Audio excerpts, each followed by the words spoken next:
जबरदस्ती की शादी फ्लैशबैक। शादी की बहुत बहुत मुबारक हो मृत्युंजय। वैसे सजावट बहुत खूबसूरत लग रही है। वाकई इस शादी के चर्चे तो आने वाले कई सालों तक पूरे शहर में होते रहेंगे। होने भी चाहिए सीएम साहब, सबको पता चले कि मृत्युंजय सारंग का स्टेटस क्या है।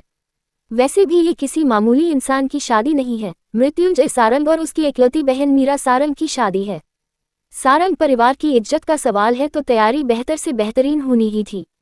सीएम साहब मृत्युंजय को बधाई देकर वहां से दूसरे गेस्ट की ओर चले गए और मृत्युंजय घमंड से अपना सर ऊंचा उठाकर पूरे घर और शादी की तैयारी को देख रहा था।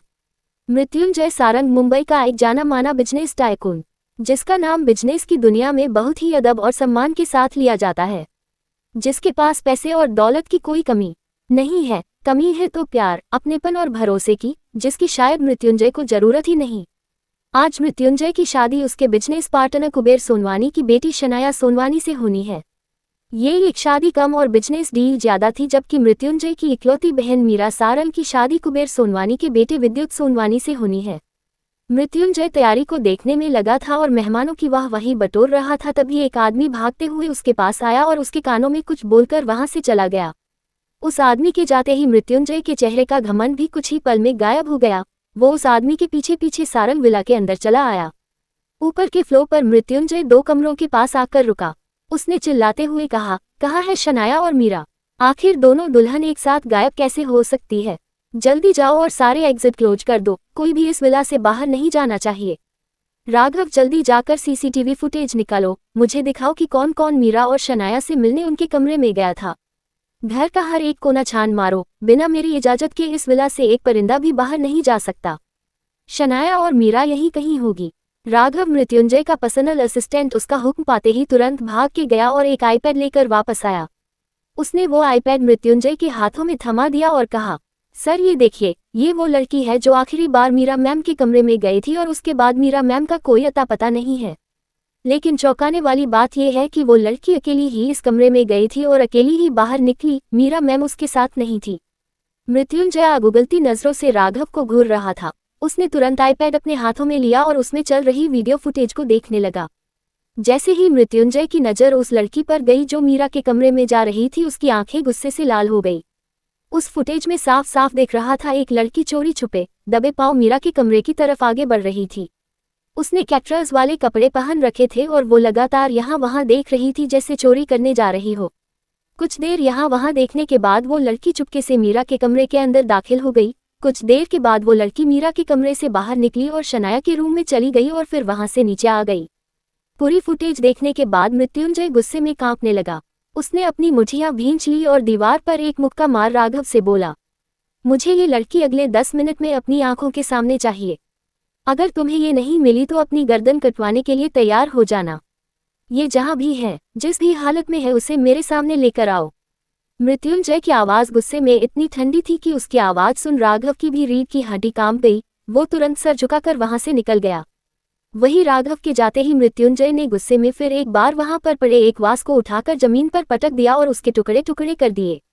तो ये सब तुम्हारा क्या धरा है महक अवस्थी? 1 महीने पहले जो कुछ भी हुआ उसका बदला तुम मुझसे इस तरह लोगी, ये मैंने कभी नहीं सोचा था, लेकिन तुमने मेरे खानदान की इज्जत पर हाथ डालकर बहुत बड़ी गलती कर दी है। अब मैं तुम्हें बताऊंगा कि बदला कैसे लिया जाता है।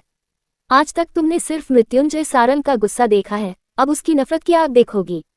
कुछ सोचकर मृत्युंजय ने अपना फोन निकाला और एक नंबर डायल किया।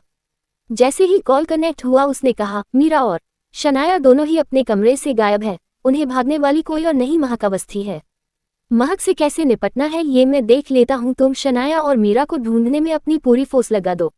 एक तरफ जहां मृत्युंजय पागलों की तरह अपनी होने वाली दुल्हन शनाया और अपनी बहन मीरा को ढूंढने में लगा हुआ था और महक के ऊपर अपना गुस्सा निकालने के लिए बेताब हो रहा था, वहीं दूसरी तरफ महक, जिसे कुछ वक्त पहले मीरा के कमरे में जाते हुए देखा गया था, वो दबे पांव सारंग विला से बाहर निकालने की कोशिश कर रही थी। मुझे जल्द से जल्द यहाँ से बाहर निकलना होगा, इससे पहले कि मैं किसी की नज़र में आ जाऊं और यहाँ बहुत बड़ा तमाशा खड़ा हो जाए। मुझे यहाँ से जाना होगा। वैसे भी जिस काम के लिए मैं यहाँ आई थी वो तो हो चुका है। मुझे नहीं लगता अब यहाँ मेरे रुकने का कोई भी मतलब है। महक दबे पांव एग्जिट गेट की तरफ आगे बढ़ रही थी। वो सबकी नज़रों से छुपते छुपाते यहाँ वहाँ देखकर आगे बढ़ रही थी, तभी अचानक उसके सामने 2 बॉडीगार्ड आकर खड़े हो गए।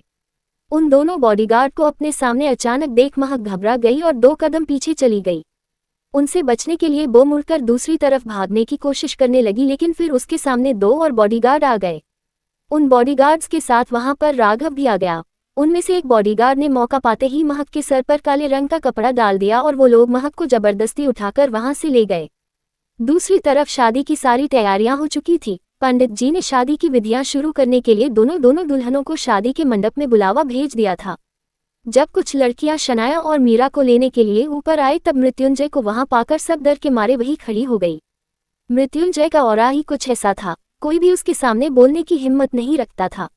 न ही मृत्युंजय के परिवार वाले, न ही उसके माँ बाप खुद कभी मृत्युंजय के खिलाफ आवाज उठाते थे। उन सभी लड़कियों को वहां देख मृत्युंजय ने उन्हें एक नजर देखा। उनमें से एक लड़की ने आगे आकर कहा, वो दुल्हनों को नीचे मंडप में बुलाया है। मृत्युंजय ने अपने फेस पर ऐसे एक्सप्रेशन दिखाए जैसे कुछ हुआ ही नहीं था।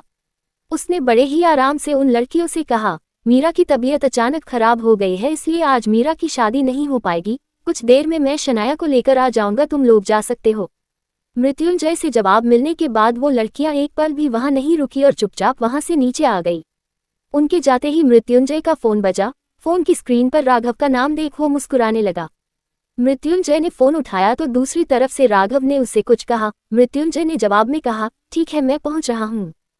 फोन काटकर मृत्युंजय लंबे तेज कदमों से वहां से निकल गया। कुछ देर में मृत्युंजय अपने घर के तहखाना में बने स्टोर रूम में पहुंच गया, जहां महक को जबरदस्ती एक कुर्सी पर बिठाया गया था और उसके चेहरे पर काले रंग का कपड़ा बांध दिया गया था। मृत्युंजय जाकर महक के सामने वाली कुर्सी पर बैठ गया।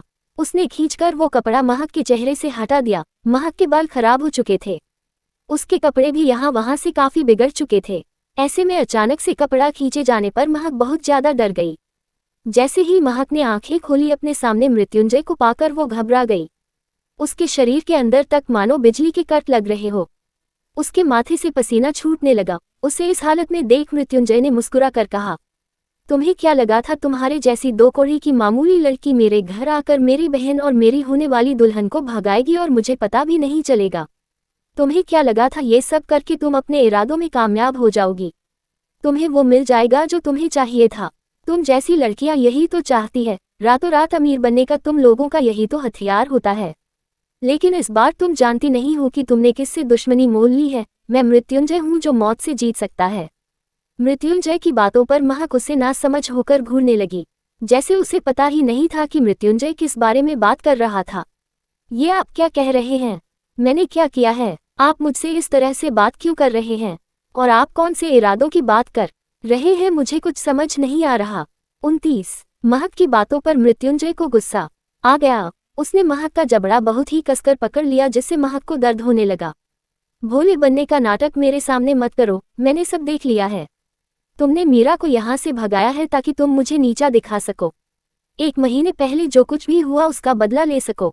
यही सोचकर आज तुम यहाँ आई थी ना? इसलिए तुम ठीक शादी के कुछ वक्त पहले मीरा के कमरे में गई थी ना? क्या मीरा अपने कमरे में नहीं है?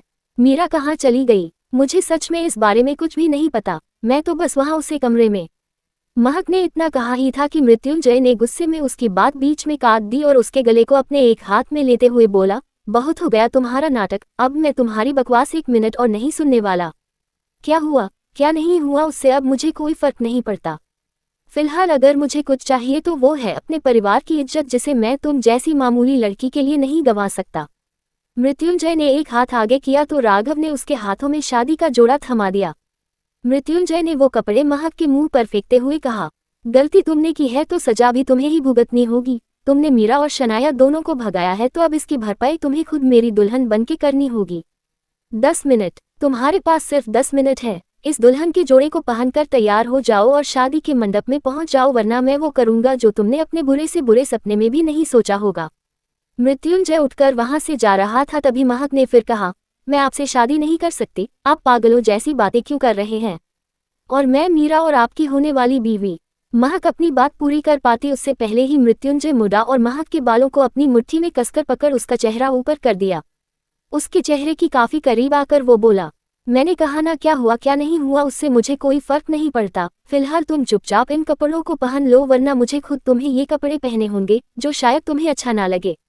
10 मिनट है तुम्हारे पास, अगर उससे 1 मिनट भी ऊपर हुआ तो याद रखना ये कपड़े मैं खुद तुम्हें पहनाऊंगा और उतारूंगा भी खुद ही। 1 महीने पहले ऐसा क्या हुआ था जिसका बदला महक मृत्युंजय से ले रही थी? क्या सच में शनाया और मीरा को भगाने के पीछे महक का हाथ था? क्या महक मृत्युंजय से शादी करने के लिए मान जाएगी?